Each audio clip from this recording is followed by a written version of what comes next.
Hello friends, welcome to my channel Sanyal vlogs. আজ আমি যে ভিডিওটা নিয়ে এসেছি আপনাদের কাছে, আপনারা প্রত্যেকেই আমার এই ভিডিওটা দেখে খুব আপ্লুত হবেন, কথা দিচ্ছি। আজ আমি রামরাজাতলার 250 বছরের প্রাচীন রাম মন্দিরে চলে গেছিলাম।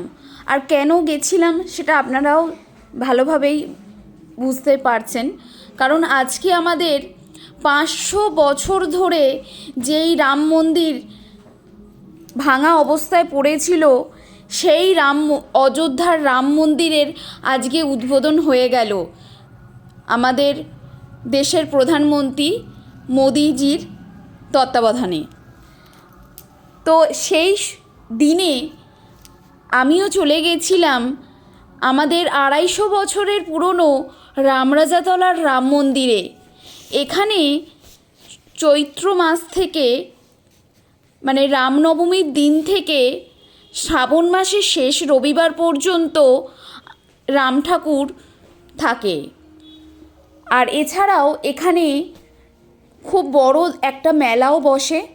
তো আপনারা যদি রামরাজাতলার থেকে খুব বেশি দূরত্বে না থাকেন, অবশ্যই এই রামনবমীর দিন থেকে শ্রাবণ মাসের শেষ রবিবার পর্যন্ত আমাদের যে রাম ঠাকুর থাকে রাম মন্দিরে, সেই রাম ঠাকুরকে এসে অবশ্যই চাক্ষুষ দর্শন করে যাবেন। আজ তাই আপনাদের রামরাজাতলার রাম মন্দিরের এই ভিডিওটা আমি শেয়ার করতে চলে এলাম।